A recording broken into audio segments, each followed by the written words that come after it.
Sidratul Muntaha.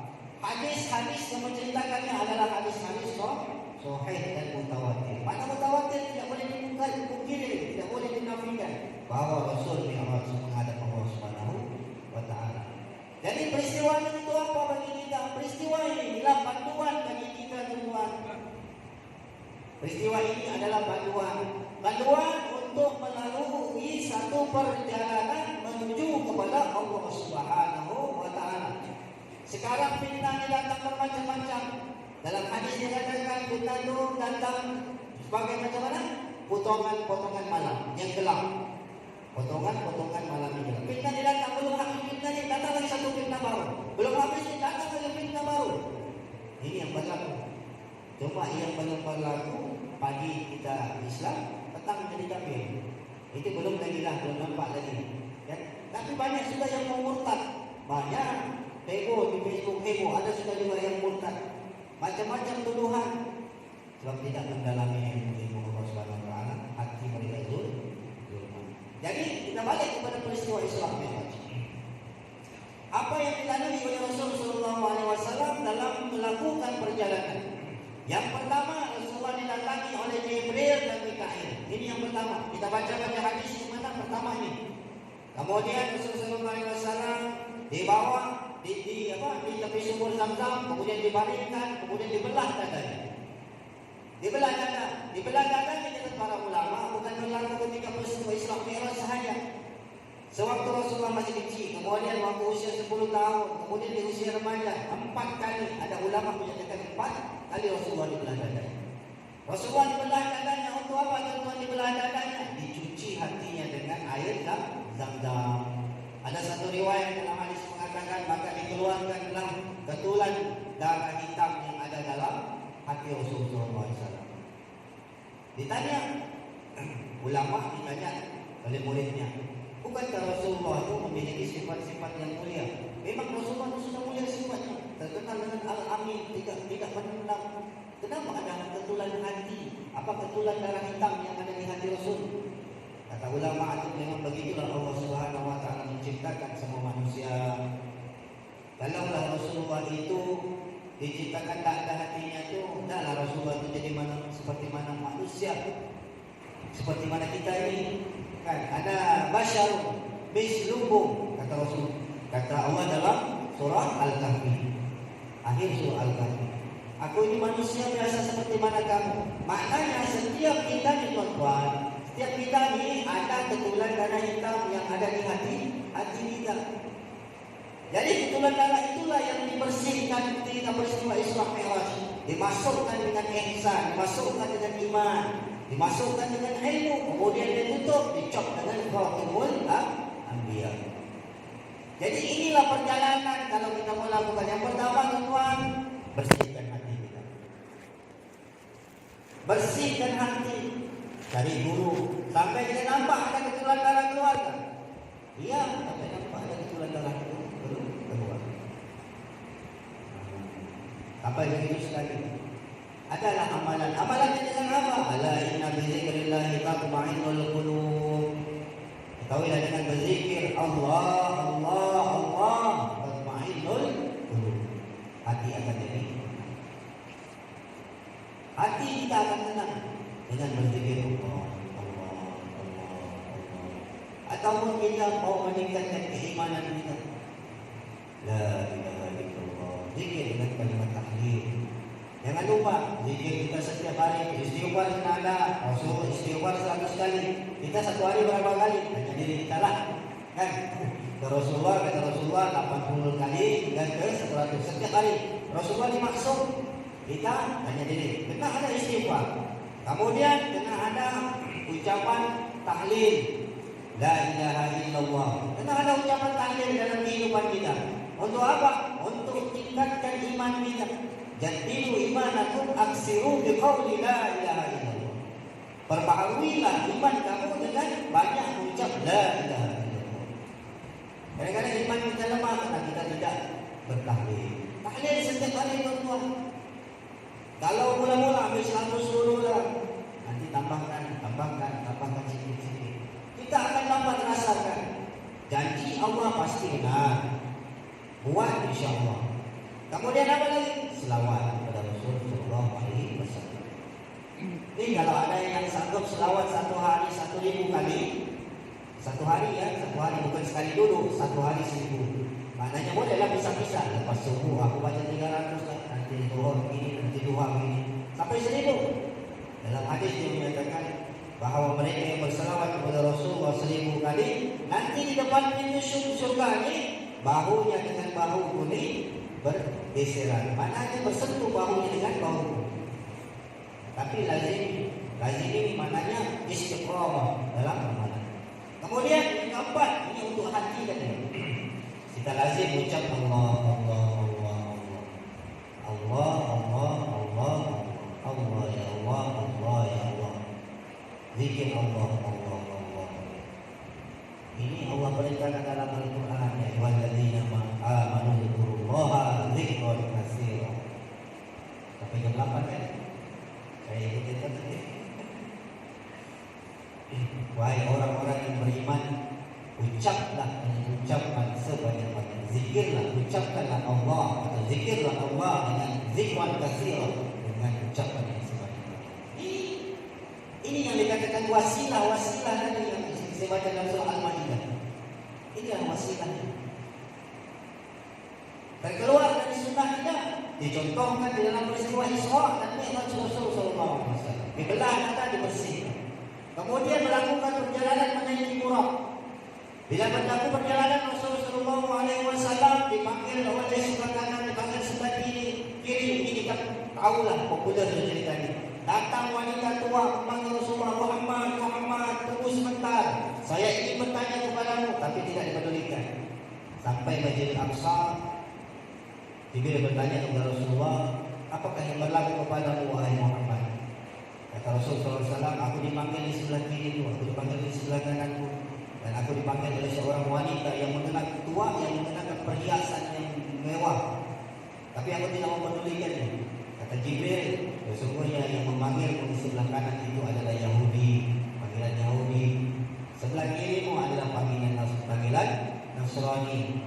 Wanita tua itulah dunia yang kalau kamu menoleh kepada mereka, menyambut panggilan-panggilan mereka ini, umatmu akan cenderung ke arah sana. Kenapa Rasulullah tidak pedulikan? Sebab orang Yahudi, orang Nasrani ini, Allah beritahu dalam Al-Quran, walan tardo antal Yahuda walan Nasara antal tabi'abillahi. Tidak reda orang Yahudi dan Nasrani ini sehingga kamu ikut tunjuk mereka, ikut cakap mereka, ikut cari hidup mereka. Sebab itu Nabi tidak peduli. Dia mau kita ikut dia. Nih. Sekarang jadi kalimat Allah boleh kita gunakan. Bible pun boleh guna Allah. Nanti lama-lama ini hak eksklusif kami ini Allah. Bagi kita akidah kita bertentangan dengan apa yang berlaku sekarang. Inilah yang fitnah yang seperti potongan-potongan malam. Belum habis satu ini kita tak nampak, sedang ada lagi kita mau berangkat. Kita tak sedang kita buat kerja kita sehari-hari. Ada lagi satu fitnah. Termasuk COVID ada fitnah nanti bilang ada lagi rusuhan, ada lagi agama macam-macam sekarang. Jadi jalannya kembali kepada Allah dengan satu tadi membersihkan. Kemudian jangan pedulikan tu cerita-cerita Yahudi, jangan jadikan panduan. Cerita-cerita orang-orang Nasrani jangan jadikan panduan. Dunia kita ambil, bukan kita dilarang ambil dunia. Kita masih hidup di dunia ni, bukan kita hidup di mari. Jadi dunia kita ambil. Kalau kita bekerja hari ini begini, kekallah ini. Allah tahu kebutuhan kita. Anak-anak kita perlu berapa, Allah tahu. Anak-anak kita perlu ini, Allah tahu. Jangan banyak komplain. Oh ya Allah, sekarang ini susah ini pendapatan ya Allah. Telepon pula. Berdoa kepada Allah Ta'ala tapi mengadu masalahnya. Oh tidak redha. Itu tidak redha. Redha dengan mati. Kalau minta buat sembahyang duha, tawakal kepada Allah Ta'ala.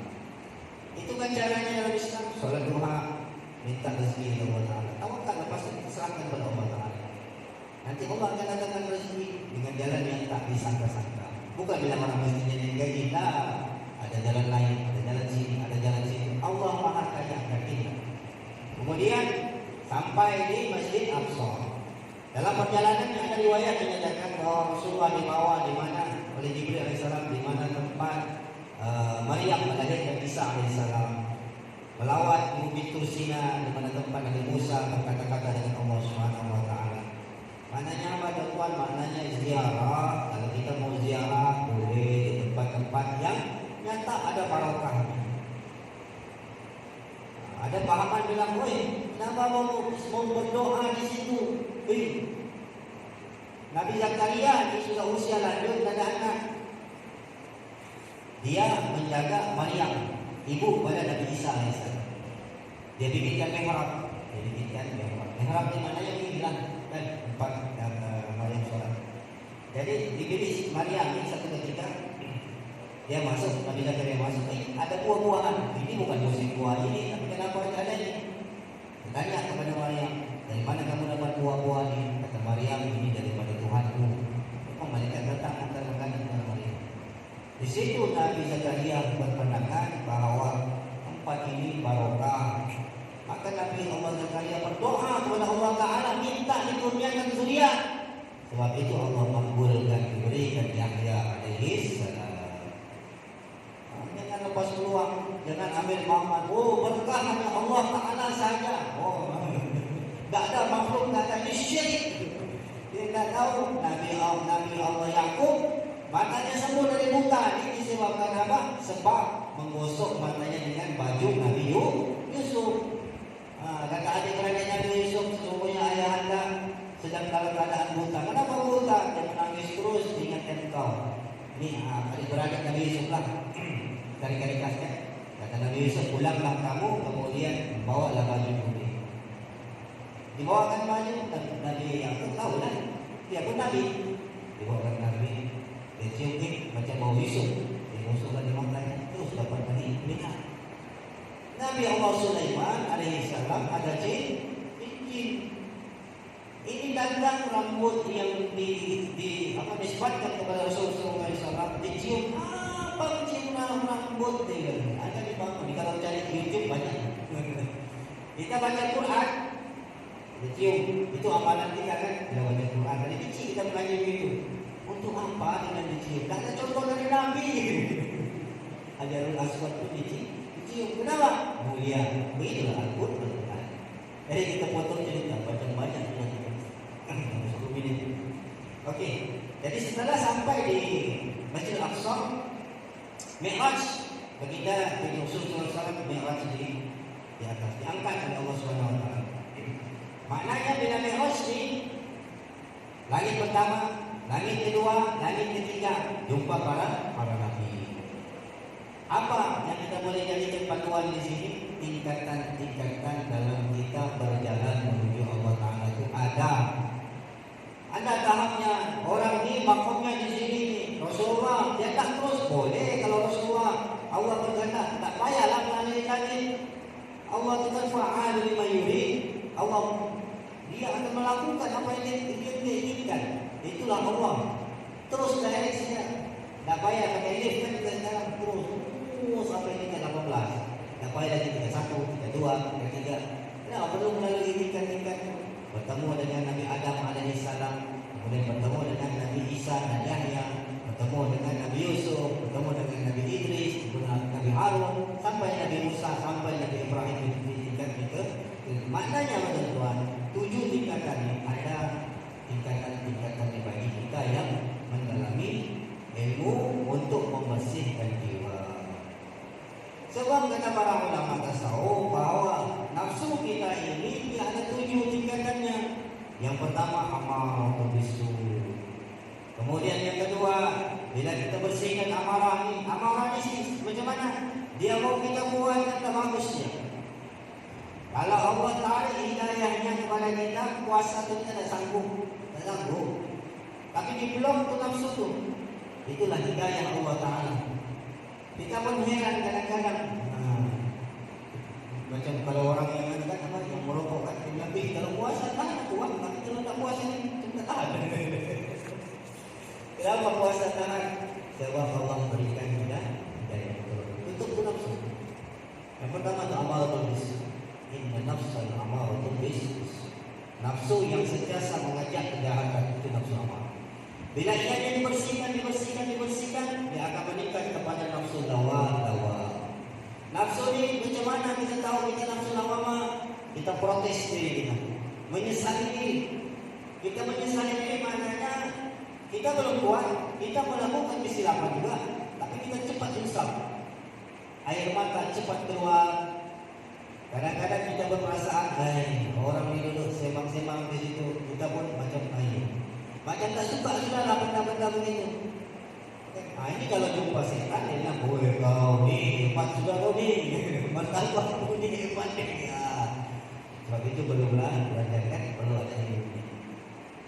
Itu nafsu lawa, yang kedua. Kemudian kita naik, setelah itu kita naik nafsu mulhamah. Nafsu mulhamah ni maknanya kedudukan kita sudah agak tetap, tuan. Zikir kita pun agak berasa sudah. Ya, kalau kita ni nafsu amarah, lawamah, zikir kita ni belum berasa lagi. Kita zikir la ilaha illallah, tapi otak kita ni, pikiran kita ni sana kemari, hantam sialah. Kadang-kadang sampai kita pun tak sedar, apa sudah bercakap tadi ya? La ilaha illallah kata la. Apa cepat sudah kan? Tapi walau bagaimanapun jalan sejak. Walaupun pikiran kita ni melayang, tapi kita zikir la ilaha illallah. Pikiran kita ni kan untuk melayang. Dia pergi sana, pergi sini. Jalan saja zikir tu, bukan kerja kita tu. Kita pun tak mampu kan buka otak kita ni untuk bersihkan dia. Hati kita tak mampu belang. Itu kerja Allah Ta'ala. Kita berharap kepada Allah Ta'ala. Yang penting apa? Belum kita zikir, kalau boleh sembahyang sunat hajat dulu 2 rakaat. Niat. Kan kita belajar di sini Riyadhus Shalihin. Bab pertama tu innamal a'malu binniyat. Kalau kita niat untuk bersihkan hati kita akan pergi situ zikir kita. Jadi bila lawamah belum berasa, naik kepada mulhamah, di situ ada rasa sikit. Kata para ulama tasawuf ada rasa sikit. Maknanya sesekali Allah akan buka hijab. Hijab. Kadang-kadang kita zikir, ada wangi yang datang. Ini kadang-kadang kita nak tes hati bersih ke belum ni. Orang ini tabiat kalau orang yang berzikir lain pula, tuan. Tabiatnya apa? Dia mau menunjuk-nunjuk. Ini yang ada tu mazmumah yang ada. Hebat sudah kau ni. Bangun tengah malam, kan? Semalam bangun pukul 3 pagi solat tahajud 25 rakaat. Subuh-subuh datang masjid, contoh. Bukan di sini, datang masjid. Tak ada pun orang tanya. Tak ada yang tanya pun. Penat bangun. Kenapa pula kau penat semalam? Kau buat? Tahajud semalam 25 rakaat. Tak ada orang tanya pun habis semalam. Kadang-kadang ini yang perlu dibersihkan dengan zikrullah tadi. Kita mau menghadap Allah biqalbin salim, dengan hati yang sejahtera. Tapi kalau tak dapat bersihkan, kita meninggal dunia rugi. Kita tak dapat rasa nikmat dan zikrullah, kita tak dapat rasa. Usaha hari ini tak ada jalan lain. Tak boleh kita toleh ke belakang. Ini fitnah banyak di depan kita ni. Kata para ulama, makin lama makin berat. Kalau kita tidak buat persiapan dari sekarang, melakukan perjalanan, amalkan zikir untuk membersihkan hati kita, rugi hidup kita. Rugi. Kita tak kuat. Kita tidak kuat. Sebab kita datang ganjar, makanan tidak ada. Tidak ada makanan. Minuman tidak ada. Datang ganjar bawa makanan minuman. Apa tindakan kita? Kering ni. Sahabat tanya kepada Rasulullah, yang Rasulullah tidak ada sejenis minuman pun untuk kami pada waktu itu. Tidak ada. Bagaimana kami ya Rasulullah untuk melangsungkan kehidupan? Zikir orang-orang beriman, makanan orang-orang beriman pada ketika itu adalah Subhanallah, Alhamdulillah, La ilaha illallah, Allahu Akbar. Maknanya zikir. Kalau kita tidak dapat merasai, bagaimana kita mau wariskan kepada anak kita? Sebab itu sekarang berusaha zikir bersihkan hati. Qad aflaha man zakkaha. Beruntunglah mereka-mereka yang mensucikan jiwa. Allah sudah kata, beruntung soal dunia ini tuan-tuan. Allah yang akan berikan apapun masalah pun kepada kita. Bila kita menuju kepada Allah, kita dalam penjagaan Allah Subhanahu wa taala. Bahkan Kata wabak dalam hadis menyatakan, tatkala Allah ingin menurunkan satu penyakit atau bala bencana kepada satu penduduk, maka Allah akan melihat ahli mereka di mana. Kalau mereka di masjid, maka mereka akan dihindarkan daripada penyakit. Ini hadis sahih. Ini yang dibacakan oleh Ustaz Kazimiyah. Jadi maknanya tingkatan. Setelah lawamul amal baru sampai kepada mutmainnah. Sampai mutmainnah ini yang dipanggil oleh Allah tadi, irji'i ila rabbiki radiyatan mardiyah. Jaminan oleh Allah syurga kepada mereka yang sudah capai tingkatan mutmainnah.